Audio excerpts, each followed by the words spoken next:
Good morning friends, so welcome to the prelims booster session. आज का पहला topic है वन नेशन वन इलेक्शन। ये टॉपिक आपके पॉलिटी के लिए इम्पोर्टेंट है।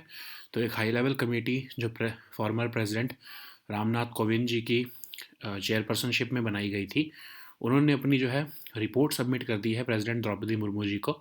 और इस रिपोर्ट में कहा गया है कि साइमल्टेनियस इलेक्शंस अगर करवाए जाएं तो एक फंडामेंटल ट्रांसफॉर्मेशन होगी हमारे इलेक्टोरल प्रोसेस की, और ओवरऑल गवर्नेंस भी इम्प्रूव हो जाएगी।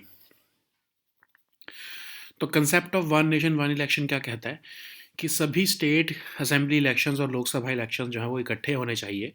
इससे हमारी इंडियन इलेक्शन साइकिल को जो है रिस्ट्रक्चरिंग हो जाएगी, और वोटर जो है वो एक ही दिन एक ही समय पर लोकसभा के और स्टेट असेंबली इलेक्शंस की वोट किया करेंगे। ठीक है। तो अगर हम हिस्ट्री देखें तो पहले जो जनरल इलेक्शंस हुए थे हमारी कंट्री में, वो साइमल्टेनियस ही हुए थे, मतलब लोकसभा और लेजिस्लेटिव असेंबलीज के इकट्ठे ही हुए थे। बल्कि नेक्स्ट 3 साइकिल्स जो थी वो भी सब लोकसभा और लेजिस्लेटिव असेंबली इलेक्शंस इकट्ठे ही हुए थे। ऑफ कोर्स एक दो केसेस ऐसे थे जिसमें ऐसा नहीं हो पाया था, एक दो स्टेट्स में। तो फोर्थ लोकसभा जो थी उसको डिसॉल्व किया गया जब से जो है प्रीमेच्योरली, तब से जो है ये एंड हो गया साइमल्टेनियस इलेक्शंस का। अगर हम देखें तो 2019 में सिर्फ 4 ऐसी स्टेट्स हैं जिन असेंबली के स्टेट्स हैं जिनकी लोकसभा के साथ इलेक्शंस हुए। और अ, अभी करंटली हम देखें तो हर साल 2 बार कम से कम असेंबली जनरल इलेक्शंस हर हर साल हो रहे हैं। ठीक है। तो रिकमेंडेशंस क्या दी गई हैं कि कॉन्स्टिट्यूशन को अमेंड करो ताकि 2029 में जो इलेक्शंस हैं उसमें सब स्टेट असेंबलीज़ के और लोकल बॉडीज़ के इलेक्शंस भी जो है वो लोकसभा इलेक्शन के साथ किए जा सकें। 18 अमेंडमेंट्स जो है वो सजेस्ट की गई हैं। पहले स्टेप में साइमल्टेनियस इलेक्शंस जो है वो लोकसभा और स्टेट असेंबलीज़ के होंगे। एक कोई भी डेट स्पेसिफाई कर ली जाएगी लोकसभा इलेक्शन की, उसके हिसाब से जो है ये इलेक्शंस किए जाएंगे, पहले ही बता दिया जाएगा। सारी जो स्टेट असेंबलीज़ हैं उन सब की टर्म्स जो है वो उसी पर्टिकुलर डेट के हिसाब से जो है एंड कर दी जाएगी। और उसके लिए आर्टिकल 83 और आर्टिकल 172 में अमेंडमेंट चाहिए होगी। कोई स्टेट की रेटिफिकेशन नहीं चाहिए इसके लिए। ठीक है। सेकेंड स्टेप, जब इलेक्शंस आएंगे म्यूनिसिपैलिटीज़ और पंचायत के, वो 100 दिनों के अंदर अंदर कर लिए जाएंगे लोकसभा और जब स्टेट असेंबलीज़ के इलेक्शन होंगे उसके अमेंडमेंट के लिए स्टेट्स की रेटिफिकेशन चाहिए होगी, हाफ ऑफ द स्टेट्स की। आर्टिकल 324A डालने की बात की जा रही है कमेटी द्वारा, जो कि पार्लियामेंट को एम्पावर करेगा कि इलेक्शंस जो है म्यूनिसिपैलिटीज़ और पंचायत्स के वो जनरल इलेक्शंस के साथ करवाए जा सके। फिर एक सिंगल इलेक्टोरल आईडी और इलेक्शन कार्ड बनाने की बात भी है इसमें, कि आर्टिकल 325 का इस्तेमाल करते हुए कॉन्स्टिट्यूशन को अमेंड किया जाए और तीनों टीयर्स ऑफ गवर्नमेंट के लिए जो इलेक्शन होते हैं वो एक ही इलेक्टोरल रोल और एक ही इलेक्टोरल फोटो आइडेंटिटी कार्ड के साथ हो सके। फिर इलेक्शन कमीशन ऑफ इंडिया जो है वो एक सिंगल इलेक्टोरल रोल प्रिपेयर कर सकता है, इलेक्शन आईडी प्रिपेयर कर सकता है स्टेट इलेक्शन कमीशंस के साथ कंसल्ट करके। और उस अमेंडमेंट्स के लिए रेटिफिकेशन जो है वो not less than by one half of the states की चाहिए होगी। ठीक है। अगर हाउस जो है वो समझ लो कि लोकसभा इलेक्शन करवाए जाएं और किसी को मेजोरिटी ना मिले, एक हंग हाउस आ जाए, नो कॉन्फिडेंस मोशन आ जाए, तो इस केस में फ्रेश इलेक्शंस जो हैं वो जो जितनी ही रिमाइंडर ऑफ द टर्म है उसके लिए करवाए जाएंगे। ठीक है। Unexpired term of the house के लिए करवाए जाएंगे, चाहे वो लोकसभा में हो चाहे स्टेट असेंबली में हो। तो जो जर्मनी का मॉडल है constructive vote of no confidence, जिसमें क्या होता है कि समझ लो अविश्वास प्रस्ताव आता है सरकार के खिलाफ और सरकार गिर जाती है, तो जो पार्टी अविश्वास प्रस्ताव लेकर आई है अगर वही जो है वो पावर में आ जाती है और उन्हीं का जो लीडर ऑफ अपोजिशन है उसको प्राइम मिनिस्टर बना दिया जाता है, और बाकी जो मिनिस्टर्स वो ऑफ कोर्स वही चूज़ कर सकता है। तो इंडिया के में ये कंटेक्स्ट नहीं सही रहेगा, कमेटी ने बोला है। जो प्रिवेलिंग पार्लियामेंट्री प्रैक्टिस है वो ही हमारी ठीक है, उसको चेंज करने की ज़रूरत नहीं है। ठीक है। नेक्स्ट हम टॉपिक देखते हैं ह्यूमन डेवलपमेंट इंडेक्स। ये topic international relations social issues दोनों के लिए इंपॉर्टेंट है। इंडिया का जो रैंक है United Nations human development index में एक पोजीशन से इंक्रीज़ हुआ है। तो 134th रैंक आया है हमारा 193 कंट्रीज़ में। तो 2022 के में जो था, जो 2022 के मुकाबले रैंक जो है 2021 के मुकाबले जो 2022 का रैंक है वो इम्प्रूव हुआ है। ठीक है। तो ह्यूमन डेवलपमेंट इंडेक्स क्या है? एक स्टैटिस्टिकल कंपोजिट है जो 3 बेसिक डायमेंशंस को कवर करता है, health, knowledge, standard of living को। इसको डेवलप किया गया था पाकिस्तानी इकोनॉमिस्ट महबूब अल हक ने।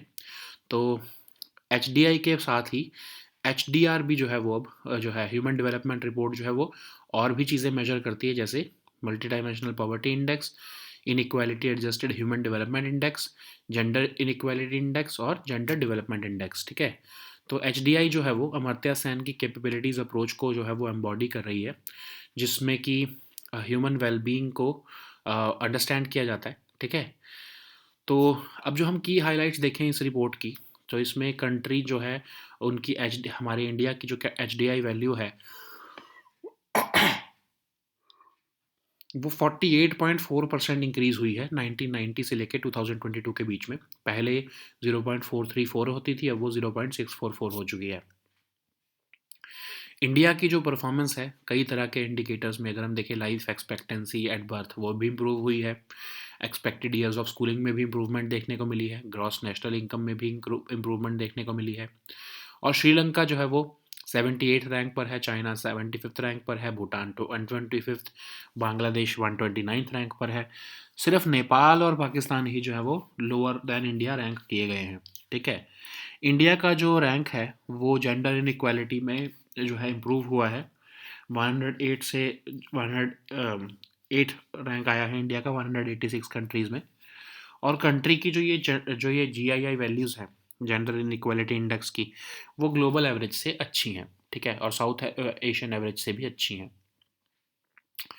तो ऑब्जर्वेशंस क्या की गई हैं इसमें, ग्लोबली ऑब्जर्वेशंस ये की गई हैं कि जो पिछले 2 डेकेड से हमें प्रोग्रेस देखने को मिल रही थी इनइक्वालिटीज़ बिटवीन वेल्दी और पुअर नेशंस में कम होती हुई, वो अब रिवर्स हो चुकी है प्रोग्रेस। ठीक है, तो कलेक्टिव एक्शन ना ले पाना में जो हमारा फेलियर रहा है, क्लाइमेट चेंज, डिजिटलाइजेशन ऑफ और या फिर पॉवर्टी और इनइक्वालिटी, इन सब इसकी वजह से जो है ह्यूमन डेवलपमेंट जो है वो सफ़र कर रही है और पोलराइजेशन बढ़ रही है। 9 आउट ऑफ 10 पीपल जो है वर्ल्ड वाइड वो डेमोक्रेसी को इंडोर्स करते हैं, but still polarisation, political polarisation countries में बढ़ रही है। तो इसीलिए जो है 4 इमीडिएट एक्शंस प्रपोज किए गए हैं रिपोर्ट द्वारा। एक तो है planetary public goods for climate stability. ठीक है, दूसरा है कि digital global public goods for greater equity. तीसरा है new and expanded financial mechanisms, जैसे कि इंटरनेशनल कोऑपरेशन किया जाए, ह्यूमैनिटेरियन असिस्टेंस के लिए कॉम्प्लीमेंट किया जाए। फिर डायलिंग डाउन पॉलिटिकल पोलराइजेशन कि न्यू गवर्नेंस अप्रोचेस के थ्रू जो है लोगों की वॉइसेस को जो है वो एनहेंस किया जाए। ठीक है, और डिसइंफॉर्मेशन को या मिस इन्फॉर्मेशन को टैकल किया जाए। नेक्स्ट हम टॉपिक देखते हैं क्रिमिनल केस मैनेजमेंट सिस्टम। ये टॉपिक आपके गवर्नेंस के लिए इंपॉर्टेंट है। तो यूनियन होम मिनिस्टर जो है उन्होंने unique digital criminal case management system को इनाग्रेट किया है और एक मोबाइल ऐप संकलन को भी लॉन्च किया है। तो ये क्रिमिनल केस मैनेजमेंट सिस्टम है क्या, डेवलप किया गया है इसको एनआईए द्वारा, ताकि बेटर कोऑर्डिनेट किया जा सके टेररिज्म और ऑर्गेनाइज क्राइम रिलेटेड केसेस को। एक user friendly easy to deploy software browser based software है, जिससे कि स्टैंडर्डाइजेशन आ सकेगी इन्वेस्टिगेशंस में। तो संकलन ऐप क्या है? ये ऐप बनाई गई है ताकि न्यू क्रिमिनल लॉस को नेविगेट किया जा सके, और ये एक ब्रिज है ओल्ड और न्यू क्रिमिनल लॉस के बीच में। ओके, नेक्स्ट हम टॉपिक देखते हैं Indo Pacific economic framework for prosperity. ये टॉपिक इंटरनेशनल रिलेशंस के लिए इंपॉर्टेंट है। यूनियन मिनिस्टर जो है कॉमर्स और इंडस्ट्री के, उन्होंने Indo Pacific economic framework for prosperity की वर्चुअल मीटिंग ज्वाइन की है, जो कि एक रीजनल एग्रीमेंट है, अरेंजमेंट है रादर, कॉपरेशन और इकोनॉमिक इंटीग्रेशन का इंडो पैसिफिक रीजन में। मई 2022 में इसको लॉन्च किया गया था। Resilience, sustainability, inclusiveness, economic growth, fairness और कॉम्पिटिटिवनेस को एडवांस करने के लिए मेंबर कंट्रीज़ के बीच में 14 इसके रीजनल पार्टनर्स हैं। ऑफ कोर्स इंडिया भी है इसमें ही, और ये एग्जिस्टिंग रीजनल आर्किटेक्चर को जो है वो बिल्ड कर रहा है और सपोर्ट करता है global rules based trading system को। ये फ्री ट्रेड एग्रीमेंट तो नहीं है, और ये 4 पिलर्स पर जो है ये रेस्ट कर रहा है। पहला पिलर है ट्रेड, जिसको इंडिया ने ज्वाइन नहीं किया है। दूसरा है सप्लाई चेन रेजिलियंस। तीसरा है क्लीन एनर्जी, डिकार्बनाइजेशन और इंफ्रास्ट्रक्चर टैक्सेस। और चौथा है एंटी करप्शन मेजर्स। ठीक है, सो ये इंडिया जो है उन्होंने ट्रेड पिलर को ज्वाइन नहीं किया है, और बाकी के जो IPEF के जो भी पिलर्स हैं उसमें इंडिया एक्टिवली पार्टिसिपेट करता है। नेक्स्ट हम टॉपिक देखते हैं वर्ल्ड गोल्ड काउंसिल। इकोनॉमी के लिए टॉपिक इंपॉर्टेंट है। तो RBI ने 8.7 टन गोल्ड जो है वो जनवरी में परचेज़ किया है, जो कि लार्जेस्ट परचेज़ है RBI का since July 2022 as per World Gold Council data. तो वर्ल्ड गोल्ड काउंसिल क्या है? मार्केट डेवलपमेंट ऑर्गेनाइजेशन है गोल्ड इंडस्ट्री की। एक नॉट फॉर प्रॉफिट ऑर्गेनाइजेशन है जो 1987 में बनाई गई। यूज़ ऑफ गोल्ड और डिमांड फॉर गोल्ड को ये प्रमोट करती है। ग्लोबल अथॉरिटी ऑन गोल्ड भी है ये ऑफ कोर्स। हेडक्वार्टर इसका लंदन में है, लेकिन ऑपरेशंस इसके इंडिया, चाइना, सिंगापुर और US में भी चलते हैं। और ये गोल्ड कंजम्पशन की एडवोकेट है, को स्पॉन्सर है ये डेवलपमेंट जो होती है न्यू यूज़ फॉर गोल्ड में, उसको जो है ये को स्पॉन्सर भी करती है, जो है हेल्प भी करती है। क्रिएटर है ये first gold exchange traded fund का। ठीक है। नेक्स्ट हम टॉपिक देखते हैं national mission for edible oils, oil palm.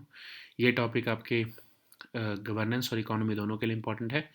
PM Modi ने जो है फर्स्ट ऑयल पाम प्रोसेसिंग मिल जो है वो मिशन पाम ऑयल के अंडर अरुणाचल प्रदेश में इनाग्रेट किया है। तो ये national mission for edible oils है क्या? अगस्त 2021 में लॉन्च किया गया था इसको। एक substantial increase in oil palm cultivation और क्रूड पाम ऑयल प्रोडक्शन को टारगेट करती है ये स्कीम। सेंट्रली स्पॉन्सर्ड स्कीम है, स्पेशल फोकस इसका नॉर्थ ईस्टर्न रीजन में है। टारगेट इसका है कि एरिया ऑफ ऑयल पाम को 10 लाख हेक्टेयर्स तक इंक्रीज़ करना, क्रूड पाम ऑयल प्रोडक्शन को इंक्रीज़ करना, कंज्यूमर अवेयरनेस को इंक्रीज़ करना, और इसमें स्टेट डिपार्टमेंट जो हैं agriculture, state department of horticulture, central university, ICAR institutions, वो इसके इम्प्लीमेंटिंग स्टेक होल्डर्स होंगे इस स्कीम के। और इसमें असिस्टेंस भी दी जाती है प्लांटिंग मटेरियल इनपुट्स, जैसे कि इंटरक्रॉपिंग के लिए जो भी मेंटेनेंस होती है सीड गार्डन्स वगैरह के लिए, वो सब इसके फीचर्स हैं। ठीक है। तो ऑयल पाम प्रोडक्शन जो है अगर हम इंडिया में देखें तो ऑयल पाम जो है इंडिया की नहीं बल्कि वेस्ट अफ्रीका से ओरिजिनेट हुई। तो एक कंपैरेटिवली न्यू क्रॉप थी इंडिया के लिए, और highest vegetable oil yielding capability जबकि इंडिया में हर सबसे ज़्यादा है पर हेक्टेयर के हिसाब से। तो ये दो डिस्टिंक्ट ऑयल्स बनाता है, पाम ऑयल और पाम कर्नल ऑयल। तो आंध्र प्रदेश, तेलंगाना, केरला ये मेजर ऑयल पाम स्टेट्स हैं जो कि 98% ऑफ टोटल प्रोडक्शन को रिप्रेजेंट करती हैं। कर्नाटका, तमिलनाडु, उड़ीसा, गुजरात और मिजोरम में भी साइजेबल एरिया है ऑयल पाम कल्टीवेशन के लिए। नेक्स्ट हम टॉपिक देखते हैं सागर परिक्रमा। ये टॉपिक गवर्नेंस के लिए इंपॉर्टेंट है। यूनियन मिनिस्टर ऑफ फिशरीज़ जो हैं उन्होंने एक बुक रिलीज़ की है, एक वीडियो रिलीज़ किया है सागर परिक्रमा पे। सागर परिक्रमा एक बेसिकली आउटरीच प्रोग्राम है। फिशरमैन कम्युनिटी जो हमारे जितने भी coastal belt of the country पे रहती है उनको, उनके लिए, तो उनके इश्यूज़ को अंडरस्टैंड करना, एक्सपीरियंसेस को समझना, एस्पिरेशंस को समझना फिशरमैन की, और उनके उनके अंदर जो है वो अवेयरनेस जनरेट करना जो भी गवर्नमेंट की स्कीम्स हैं उससे रिलेटेड, वो इस सागर परिक्रमा का मोटिव है। और मिनिस्ट्री ऑफ फिशरीज़ जो है वो इस स्कीम को चलाती है, और ये 12 फेजेज़ में ये स्कीम चलती है। सिर्फ 44 दिन के अंदर ये पूरी बेल्ट को कवर किया जाता है। कई तरह की जो है स्कीम्स के बारे में लोगों को बताया जाता है। ठीक है। तो इंडिया का फिशरी सेक्टर अगर हम देखें तो इंडिया की कोस्ट लाइन 8000+ किलोमीटर है। 9 मैरीटाइम स्टेट्स हैं, 4 यूटीज़ हैं। 8% ऑफ ग्लोबल शेयर है हमारा फ़िश प्रोडक्शन में। थर्ड लार्जेस्ट फ़िश प्रोड्यूसर है इंडिया जो है ग्लोबली। 17% ऑफ एग्रीकल्चर एक्सपोर्ट्स हमारे फ़िश के ही होते हैं। ठीक है। नेक्स्ट हम टॉपिक देखते हैं प्राइवेट प्लेसमेंट। इकोनॉमी के लिए टॉपिक इंपॉर्टेंट है। तो सेबी ने रिसेंटली डिसाइड किया है कुछ सर्कुलर्स को रिपील करने का और रिलैक्सेशन देने का, अगर सिक्योरिटीज़ जो है वो प्राइवेट प्लेसमेंट राउट के थ्रू जाती हैं तो प्राइवेट प्लेसमेंट क्या है? सेल ऑफ स्टॉक, शेयर्स या फिर बॉन्ड्स कुछ प्री सिलेक्टेड इन्वेस्टर्स को रादर देन पब्लिक में ओपन मार्केट के थ्रू जो है वो सेल करना अपने शेयर्स को। तो इसमें wealthy individuals, investors, bankers, other financial institutions, mutual funds वगैरह को जो है कंपनी डिसाइड करती है कि उनको प्राइवेटली ही डायरेक्टली जो है वो ये शेयर्स या बॉन्ड्स दे दिए जाएँ। ठीक है। तो इस केस में जो है वो रेगुलेटरी रिक्वायरमेंट्स थोड़ी कम होती हैं। ठीक है, एज़ कम्पेयर टू अगर आप स्टॉक मार्केट के राउट से जनरल पब्लिक के थ्रू पैसा उठाओ तो। ठीक है। तो प्राइवेट प्लेसमेंट से जो कंपनीज़ हैं उनके उनको फ़ायदा ये हो जाता है कि वो इन्वेस्टर्स उनको, क्योंकि पता है कि कौन से इन्वेस्टर्स हैं, तो वो उनके साथ क्लोज रिलेशंस बना के रख सकती हैं, फ्लेक्सिबल टर्म्स ऑफ नेगोशिएशन रख सकती हैं, ग्रेटर कंट्रोल रख सकती हैं कंपनी की डायरेक्शन और ग्रोथ स्ट्रेटजीज़ का। तो दो तरह की प्राइवेट प्लेसमेंट होती है, एक तो प्रेफरेंशियल अलॉटमेंट और क्वालिफाइड इंस्टीट्यूशनल प्लेसमेंट। तो प्रेफरेंशियल अलॉटमेंट में क्या होता है कि कंपनी जो है न्यू शेयर्स इशू करती है select group of existing share holders को या फिर group specific group of investors को। वो बेसिकली रिवॉर्ड करना चाहती हैं या रिटेन करना चाहती हैं एग्जिस्टिंग शेयर होल्डर्स को। तो इसमें सेबी और कंपनीज एक्ट की रेगुलेशंस आती हैं। अगर हम क्वालिफाइड इंस्टीट्यूशनल प्लेसमेंट देखें तो ये एक प्राइवेट प्लेसमेंट होती है, सिर्फ लिस्टेड कंपनीज ही कर सकती हैं ऐसा। ये बेसिकली इसमें क्या किया जाता है, जो क्वालिफाइड इंस्टीट्यूशनल बायर्स होते हैं जैसे mutual funds, banks, insurance companies, इनको जो है वो शेयर्स दिए जाते हैं, कोई पब्लिक ऑफरिंग नहीं की जाती, कोई आईपीओ नहीं निकाला जाता। तो बेसिकली मोटिव ये रहता है कि कैपिटल जो है इंस्टीट्यूशनल इन्वेस्टर से क्विकली जो है वो रेज़ की जा सके बिना जो है स्टॉक मार्केट में आईपीओ निकालने के झंझट को फेस कर किए बिना। ठीक है, तो ये फंड जो है ऑफ कोर्स एक्सपेंशन के लिए भी यूज़ किए जा सकते हैं, अपना डेट पे करने के लिए भी यूज़ किए जा सकते हैं, या किसी भी और कॉरपोरेट पर्पस के लिए यूज़ किए जा सकते हैं। ठीक है, so now let us see all these topics in English. So the first topic is one nation, one election. This topic is important for your polity section. So the high level committee, which was constituted under the chairpersonship of former President of India, Ramnath Kovind ji, the One Nation, One Election Committee has submitted its report to the President, Draupadi Murmu ji. So this report has said that simultaneous elections would lead to a fundamental transformation in the electoral process and overall governance of the country. So in a positive manner, of course. So what is the concept of simultaneous elections in India?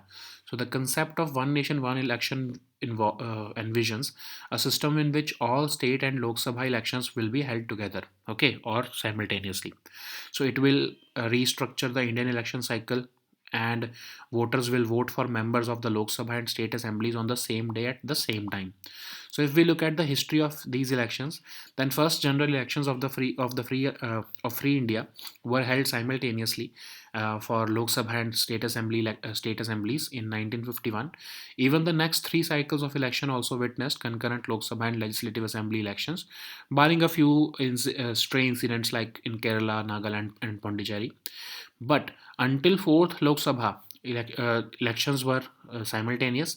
But the 1967 Lok Sabha was dissolved prematurely in 1971, and this started the beginning of the end of simultaneous elections. So, if we look at the current status, then in 2019, only 4 states had their assembly elections along with Lok Sabha.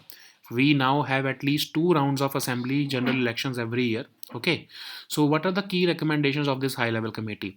This panel has recommended amending the constitution so that elections for the Lok Sabha, all state assemblies, and local bodies can be held by 2029. So, in all, 18 amendments to the constitution and other statutes have been suggested. In the first step, simultaneous elections will be held to Lok Sabha and State Assembly, and after that, basically what would happen is that a date would be picked up after Lok Sabha election, after this Lok Sabha election, and that date would be the target by which terms of all state assembly elections will have to come to an end along with parliament's term. So for that, amendments to article 83 and articles 172 would be required, and for this no ratification of any state would be required for the constitutional amendment. But in the second step, when the time would come for the amending the constitution for conducting municipality and panchayat elections along with the Lok Sabha and state assembly elections, so local body elections will be held within 100 days of the elections to Lok Sabha and state assemblies, and this will require ratification by not less than one half of the states. So committee has also recommended in Article 324A, which states that Parliament may make a law to ensure that elections to municipalities and panchayats will be held together with general elections. Okay. So a single electoral roll and election ID has also been envisioned, so that all 3 tiers of government, a single electoral roll and electoral photo identity cards would be used, and the committee has recommended that Article 325 of the Constitution can be amended for the same. Okay. So this amendment would also be requiring the ratification of not less than one half of the states. So what would happen in case of a hung house? So it may happen that no party would gain majority in either the Lok Sabha or the State Assembly. In that case, fresh elections would be done, but that term of that house would only be limited to the unexpired term of that house. Okay, so whatever term is left, for that period only, the elections would be held. So the committee has also rejected the concept of constructive vote of no confidence, which is the model in Germany. What happens there is that if an opposition party brings no confidence motion, and if they succeed in overthrowing the government, then they would assume the governmentship. Okay, so that practice is not good, and this committee has rather rejected that practice and said that prevailing parliamentary practice in this regard is appropriate and it does not require any change. Okay. So the next topic is Human Development Index. This topic is important for your social issues and your international relations. So India's ranking on United Nations Human Development Index has improved by one position in 2022 to 134 out of 193 countries, and Switzerland has been ranked number one. So Human Development Index is a statistical composite which was first published in 1990 by the UNDP Index, and basically it has three basic dimensions. First is health, second is knowledge, third is standard of living, and it was developed by Pakistani economist Mehboob ul Haq. And along with HDI, HDR also presents a multidimensional poverty index, inequality adjusted human development index, gender inequality index, and gender development index report since 2014. Okay, so this HDI also embodies Amartya Sen's capability approach also to understand human well-being. Okay, so what are the key highlights of this report? So this report, if we look at India, then India has seen its HDI value increase by 48.4% from 0.434 in 1990 to 0.644 in 2022. So India's life expectancy at birth has also improved. There has also been an overall increase in the expected years of schooling. Gross national income per capita has also improved. So Sri Lanka has been ranked at 78, China 75, Bhutan 125, Bangladesh 129th. Only Nepal and Pakistan have been ranked lower than India. India has also shown progress in reducing gender inequality. Okay, our gender inequality index value is better than the global average also. Okay, so what are the observations by this report? This report has shown that the 2 decade trend of steadily reducing inequalities between wealthy and poor nations is now in reverse. This has been due to the failure of collective action to advance on climate change, digitalization, poverty, and inequality, and it has hindered human development, and it has also worsened polarization. So there are four areas for immediate action as proposed by this report. First, of course, is planetary public goods for climate stability, global public goods for greater equity, new and expanded financial mechanisms, dialing down on political polarization through governance approaches. Okay. So the next topic is criminal case management system. This topic is important for your governance section. Union Home Minister has recently inaugurated a unique digital criminal case management system and also launched a mobile app called Sankalan. This criminal case management system is developed by the National Investigation Agency for better coordination in terrorism and organized crime cases. So it's a user-friendly and easy to deploy, customizable browser-based software, which would bring standardization into our investigations. So, what is Sankalan app? It is designed for navigating through new criminal laws and act as a bridge between old and new criminal laws. Okay. So the next topic is Indo-Pacific Economic Framework for Prosperity. This topic is important for your economy and your international relations topic. So recently, Union Minister for Commerce and Industry has joined the Indo-Pacific Economic Framework for Prosperity virtual minister meeting. So this is a regional arrangement in which cooperation and economic integration is done in Indo-Pacific region. It was launched in May 2022 to advance resilience, sustainability, inclusiveness, economic growth, fairness, and competitiveness for member countries. So it will seek to complement and build on existing regional architecture and support the global rules-based trading system. It has 14 regional partners. Of course, it also includes India. It rests on four pillars. First is trade, which of which India is not a part. Second is supply chain resilience, clean energy, decarbonization, and infrastructure taxes. And the fourth one is anti-corruption measures. Okay, IPF is not a free trade agreement, and India is actively participating in all the pillars of IPEF, but not, of course, the trade one because we are not part of that. So the next topic is World Gold Council. This topic is important for your economy section.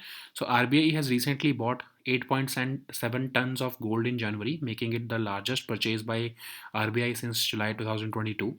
So it is the Gold Council is the market development organization for the gold industry. It's a not-for-profit association which was formed in 1987 to promote the use of and demand for gold. It is also the global authority on gold.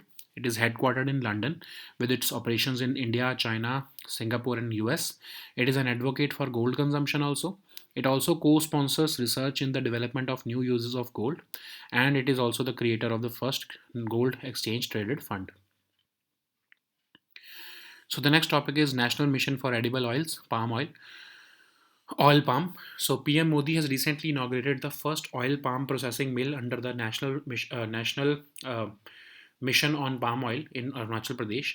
So the government of India launched this mission in August 2021, which targets a substantial increase in oil palm cultivation and crude palm oil production. So it's a centrally sponsored scheme with a special focus on northeastern region. So the aim is to increase the area of oil palm to 10 lakh hectares, increase the crude palm oil production from 0.27 lakh tons to 11.2 lakh tons, to increase the consumers awareness to maintain a consumption level of 19 kg per person per annum. So state departments of agriculture, state department of horticulture, central university, ICR institutions, etc. will be the implementing agencies of this program. So government would provide assistance for planting material, inputs for intercropping. It would provide for maintenance, establishment of seed gardens, nurseries, micro irrigation, etc. for this mission. So what is oil palm? What is the status of oil palm production in India?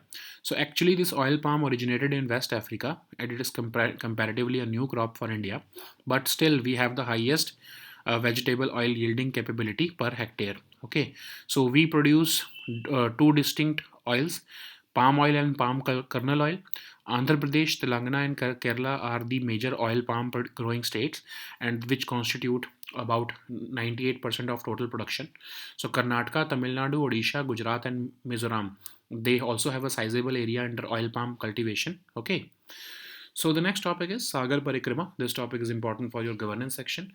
So Union Minister for Fisheries has released a book and video on Sagar Parikrama, which is an outreach program intended to reach out to fishermen community across the entire coastal belt of our country.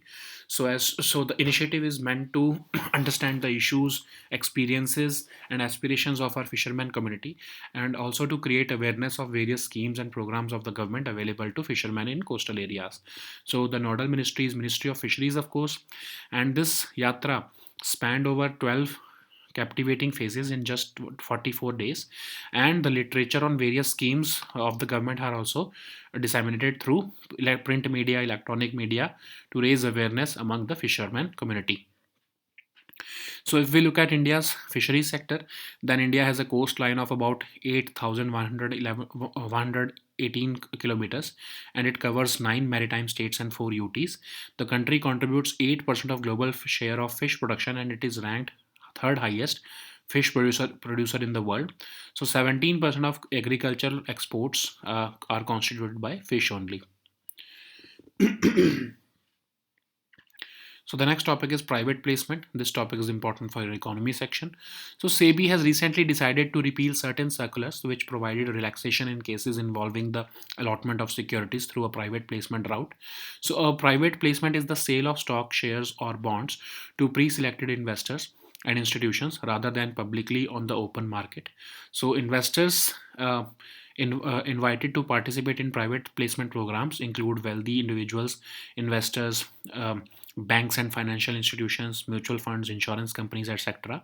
So one advantage of private placement is that it has relatively few regulatory requirements, By opting for private placements, companies can maintain close relations with investors, negotiate flexible terms, and potentially retain greater control over the company's directions and growth strategies. Because unlike in stock market, where the general public becomes the owner, the these institutional investors, they are well known to the company. Okay, so there are two kinds of private placement. First, of course, is the preferential allotment, and the second one is the qualified institutional placement. In preferential allotment, what happens is that a company issues new shares to a select group of existing shareholders or to a specific group of investors, often at a price lower than the prevailing market price, because the motive is to retain, reward or retain those existing shareholders. So SEBI regulations and the Companies Act govern these preferential allotment in India. So what is qualified institutional placement then? So it's a private placement made exclusively to made exclusively available to listed companies. So under QIP, a listed company can issue shares or other securities to qualified institutional buyers like mutual funds, banks, insurance companies, foreign institutional investors, without making a public offering. So so this company does not need to go into the stock market to raise funds for that. Okay, so they can raise capital from institutional investors quickly, and they can use it for expansion, reducing their debt, or any other corporate purposes. Okay, SEBI also has established the guidelines for this QIP issuance. Okay, so these were our topics for today. We'll meet next time on Monday now. Until then, goodbye and take care.